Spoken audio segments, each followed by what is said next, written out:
La actualidad semanal nos lleva hoy al Senado y vamos a hablar del Senado y vamos a hacerlo con Fernando de Rosa. Él es el portavoz del Grupo Popular en esta institución, en el Senado, por parte, pues, evidentemente, del Grupo Popular.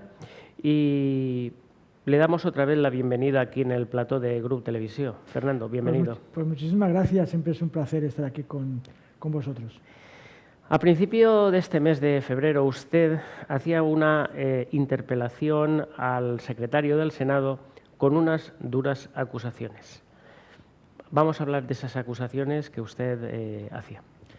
Bueno, realmente nosotros desde el Grupo Popular estamos muy preocupados por la deriva que está llevando a cabo la fiscal general del Estado, que se ha convertido en la fiscal general del Gobierno, porque está actuando siempre bajo los intereses del Gobierno de Pedro Sánchez y de Pablo Iglesias. Y eso le decíamos en el Senado, que lo que tenía que hacer es venir a cumplir la obligación que tiene como fiscal general del Estado de acudir al Senado, y que no lo había hecho incumpliendo el estatuto orgánico del Ministerio Fiscal. Por lo tanto, le decíamos que por qué tiene tanto miedo de comparecer ante el Senado y por qué tiene tanto miedo de responder las preguntas que pues con muchas ganas tenemos para efectuarle. Ustedes, desde el Grupo Popular, hasta 8 comparecencias le habían demandado. En fin, es decir, que no acuda a 8 comparecencias, yo creo que es un poco grave, ¿no? Pues claro. ¿O esto puede pasar? No, bueno, puede pasar porque ha pasado, pero lo cual acredita una falta de calidad democrática de una figura que tan controvertida como es la fiscal general del Estado, y también por parte del Grupo Socialista, que ha amparado que en 8 ocasiones, y luego la que se reiteró en la fecha que usted me ha dicho, pues no haya acudido a responder en temas tan importantes como es qué va a hacer con la petición de indulto a los presos golpistas del Procés, qué ha ocurrido con la llegada de inmigrantes a Canarias, qué ha ocurrido con la ocupación ilegal, qué está ocurriendo con el aumento de la delincuencia en el campo y en las ciudades, qué va a hacer el Ministerio Fiscal con respecto a pues los delitos que estamos viendo, como por ejemplo la del rapero Hasél. Todo esto es lo que le hemos preguntado, ¿qué va a hacer el Ministerio Fiscal? Porque el fiscal es el que tiene que defender el principio de la legalidad en un sistema democrático, y hemos visto cómo hay una dejación absoluta de la señora Delgado. Usted le acusaba de que evidentemente no tenía tiempo para ir al Senado a comparecer, pero sí que tenía tiempo de reunirse con los investigados y filtrar informaciones en sitios que no eran correctos. Bueno, es que nos enteramos por los medios de comunicación de una comida en una marisquería muy cara de Madrid, en la que se encontraba ella misma con su pareja sentimental, el ex juez expulsado de la carrera judicial por prevaricar, Baltasar Garzón, un periodista de La Sexta, el señor Ferreras, y un investigado que es Florentino Pérez. Trascendió que pagó la comida el propio Florentino Pérez, investigado, y ha motivado que otros investigados en la causa ya hayan protestado por escrito contra la fiscal general del Estado de reunirse. ¿Para qué? ¿Por qué se reunía con alguien que está siendo investigado y que consideraban que eso atentaba contra el derecho a la defensa y la igualdad? Y si bajamos el escalón, ¿no?, a la parte inferior, a lo que el pueblo palpa y denota, yo le formulo la siguiente pregunta. ¿Cree usted que hay separación de poderes actualmente? Hay separación de poderes en el país, estamos en un Estado de Derecho. Lo que pasa es que hay una rebaja de calidad democrática, y no lo digo yo, sino que The Economist, una revista prestigiosa internacionalmente, ha puesto de manifiesto que desde que gobierna Pedro Sánchez y Pablo Iglesias en España hemos bajado 6 puestos en democracias consolidadas del mundo, pero no por lo que dice Pablo Iglesias de que falta calidad democrática, sino que porque ellos están actuando de una forma absolutamente atentatoria, como hemos visto en el caso de la Fiscal General del Estado, que no está delimitando perfectamente lo que es su acción como fiscal, de su acción de protección al Gobierno. También hay otro informe de Naciones Unidas en que dice que España, desde la época del estado de alarma 1 de marzo, ha bajado también varios escalones en materia de lucha contra la corrupción, porque se ha eliminado el portal de transparencia en el cual se tenían que subir toda la contratación derivada de la pandemia, y el Gobierno no lo ha hecho. Por tanto, no ha subido esos contratos y existe una sospecha que pueda existir algún tema de corrupción. Y viramos la temática del Senado y pasamos a la actualidad que nos atañe aquí a la Comunidad Valenciana, y más en concreto a la gestión de la pandemia, la gestión del virus. La pregunta que le formulo en este momento es, señor de Rosa, ¿cómo es posible que se haya politizado tanto una gestión sanitaria? Cuando hay ocultación, hay sospecha. Y lo que hemos visto es que lo primero que ha ocultado el Gobierno central y el Gobierno de la Generalitat es el número de fallecidos, cuando es un dato estadístico. Es un dato que los ciudadanos tenemos el derecho de saber, para honrar a las familias, a honrar la memoria de los que han fallecido, pero también desde un punto de vista jurídico. Es que esas familias tendrán algún seguro de vida, tendrán algún tipo de cuestión económica que sea diferente si su fallecimiento es reconocido como víctima de COVID o cualquier otro tipo. Por tanto, ya esa misma negación negativa es fruto de la politización, de intentar ocultar una realidad por parte del Gobierno. Y luego los contratos. Es que aún no sabemos el contrato de los hospitales de campaña, esos que volaron por causa del viento. Aún no sabemos el contrato que se realizó con la empresa. No sabemos la contratación de la Comunidad Valenciana en materia de compra de mascarillas o de compra de PCR, etcétera. ¿Qué sabemos de la vacunación?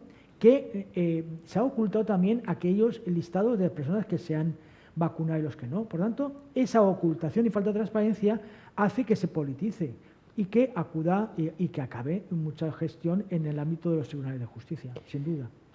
Una de las cuestiones que más estamos aquí abordando cuando tenemos entrevistas sobre temas sanitarios, evidentemente es la sensación que da el Gobierno de improvisación, de no tener una hoja de ruta marcada y unos intereses claros. Es decir, ayer mismo hablábamos con el portavoz de Sanidad, de CESIF, y decía pues eso, que Ximo Puig, la vacunación masiva para abril, es muy tarde eso. Es decir, es que vamos a salto de mata, ¿no? Bueno, que sea la vacunación masiva en abril o no.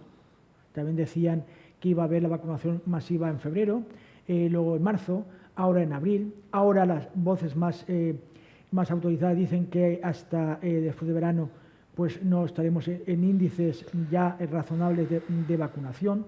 ¿Cuándo van a vacunar a las personas mayores que no se encuentran en residencias, pero que se encuentran en sus domicilios?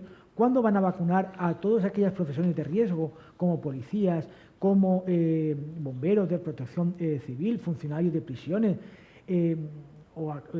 taxistas, personas que están en contacto muy directo con colectivos? ¿Cuándo van a vacunar a aquellas personas que están cuidando a los dependientes en las casas? Porque hemos visto que gente que está dependiente en su casa está siendo cuidada por sus familiares, y estas personas, ¿en qué momento van a ser vacunadas? Es que no nos lo están diciendo. Y por tanto, como no nos lo están diciendo, hay una gran improvisación. Pero es que lo hemos visto desde el principio. Mascarillas no, ahora mascarillas sí. Mascarillas quirúrgicas sí. Y las FP2 no, ahora ya incluso estamos pidiendo que se hagan la FP3. La necesidad de hacer test masivos, no, ahora es necesario realizar test para determinar la población. Eso ha sido absolutamente la actuación de este Gobierno, que se ha sumido en el caos, pero el problema no es que tengamos un Gobierno caótico, sino que las consecuencias las pagamos Los ciudadanos, porque ¿cuánta gente se podría haber evitado el contagio si desde el primer momento se hubiera dicho que era necesario el uso de mascarilla?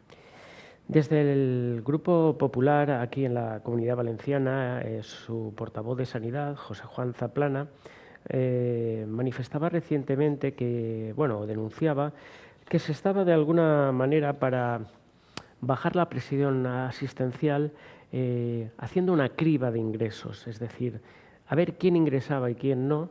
Esto es grave, ¿no? Porque si uno está para ingresar y no para jugársela a los dados.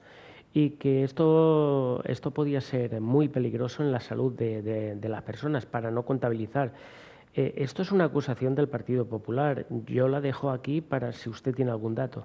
Bueno, es que esa acusación del Partido Popular está basada en un documento que emitió la Consejería de Sanidad a través de la Dirección General de Salud Pública. Es decir, que aconsejaba a los responsables sanitarios a determinar que aquellos casos que consideraran más leves no se les ingresara y se les dijera que se quedaran en casa porque decían que había una saturación en las UCIs.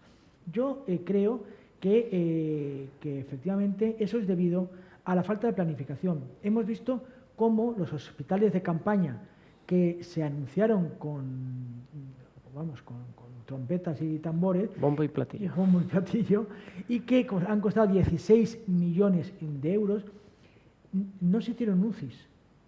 No se hicieron UCIs porque en la contratación no había UCI. Y luego ya el escándalo de que se volaron a la primera viento, que todos parecen ya que no conozcan lo que es Valencia, ¿no? Que, en fin, una zona que siempre sabemos todos el viento que hace. Pero es que también, ¿por qué no se habilitó el antiguo Hospital La Fe? Hemos visto que ha sido denunciado porque era efectivamente la casa de los horrores. ¿Cuántas declaraciones de víctimas que han fallecido, sus familiares han dicho la situación en la que se encontraban? Y también, ¿por qué no se utilizó el hospital militar? Tenemos unas instalaciones que se podían haber habilitado con ese dinero para poder prever esos ingresos. Se optó por la táctica del avestruz y eso es lo que ha motivado que al final, ante la saturación de las UCIs, tuvieran que decir que los casos que cribaran aquellos más o menos graves. Y eso yo creo que es un atentado contra el derecho a la salud de los ciudadanos. Y vamos a tocar dos temas ya fuera de la sanidad también. Ayer o antes de ayer aparecía una noticia que era que el gasto en dietas del Consell y sus asesores asciende a 120.000 euros, es decir, la misma cantidad que en 2019, a pesar de haber bajado los viajes, los desplazamientos, las pernoctaciones y, sobre todo, a pesar de haber estado 3 meses confinados en casa. Estas cosas, al final, cuando las lees, dices, bueno, ¿aquí qué está pasando? Bueno, está pasando que demuestra muy poca sensibilidad por los ciudadanos, porque esos 120.000 euros, ¿cuántos negocios se podrían haber salvado? ¿O cuántas vacunas se podrían haber efectuado, o jeringuillas comprado, o poner medios para los sanitarios en el hospital de Alcira, etcétera? Con 120.000 euros por tanto, yo lo que espero es que devuelvan ese dinero, que por un concepto se ha cobrado y no ha sido adecuado. Nosotros en el Senado también se nos ingresó en su momento, en la época de cierre total, ese dinero y nosotros lo hemos devuelto. Nosotros hemos devuelto, en mi caso, 1.000 euros, devolvimos, y que ese dinero se ha empleado, se ha destinado a ayudas sociales para aquellas personas que estaban más necesitadas. Y bien, por último, finalizaremos la entrevista con una noticia también de última actualidad, y es que las redes sociales echan humo en el aspecto de que en las recientes elecciones de Cataluña se han utilizado 28.000 EPIs para una hora, ¿vale? Se deja salir a votar a los infectados. Después, es decir, es la magnitud del tema este, se sale tanto de lo que es un concepto normal en las personas, porque se podía haber arbitrado. Yo no digo que no hubiesen elecciones, pero se podría haber arbitrado otras fórmulas, otras soluciones. Claro, cuando tú tienes un padre, una madre que está en una UCI y dices, me gustaría entrar a despedirme de él, y te dicen no porque no hay EPIs, y ves que hay 28.000 EPIs para votar, entonces es cuando tú dices, mira, hasta aquí hemos llegado. Bueno, realmente yo creo que fue un espectáculo tremendo, tremendo ver cómo ciudadanos normales, me refiero a ciudadanos cotidianos que fueron en las mesas electorales, tuvieron que llevar EPIs. Eso es lo primero que yo considero que es grave, ¿no? Yo lo que realmente, sin poner en duda que debió celebrarse o no las elecciones, yo soy de la opinión que debíamos haber sido mucho más prudentes a la hora de convocar unas elecciones en pleno repunte de la pandemia, pero dicho eso, lo declararon así los tribunales de justicia, no tengo más que opinar. Pero se podía habilitar de otra manera. Se podían haber habilitado que se acudieran a los domicilios de la gente, unas personas expertas sanitarios, a recoger los votos. Eso se puede realizar perfectamente con una resolución de la propia Junta Electoral. No tener que decir que los ciudadanos infectados salgan de sus casas. Aparte, la estigmación que puede ser. Es decir, yo estoy viendo como un vecino sale a esa hora a votar, pues ya puedo pensar que es una persona positiva. Yo estuve en Tortosa en las elecciones, y es que a partir de las 6 de la tarde todo el mundo era aquello como si fuera una película de miedo, vacía la ciudad, todo el mundo asustado de salir de sus casas porque, claro, es que iban a salir los infectados a votar. Eso realmente fue un espectáculo muy, muy, muy, muy triste. Fernando de Rosa, muchas gracias por haber charlado de la actualidad política que nos atañe. Seguiremos en diversas ocasiones valorando su opinión, que para nosotros pues es válida, y sobre todo cuando viene de la mano de un profesional como usted. Gracias. Pues muchísimas gracias y a vuestra disposición, porque considero que es muy bueno que podamos debatir sobre cuestiones que afectan a la vida de los ciudadanos desde nuestro punto de vista, y por lo menos que los ciudadanos sepan que hay debate en la calle y que es necesario que entre todos podamos resolver los problemas, que para eso estamos, ¿no? Para resolver problemas. Gracias. Y a todos ustedes decirles que ya ven, la pandemia y la política van unidas de la mano, no se pueden separar a pesar de todo.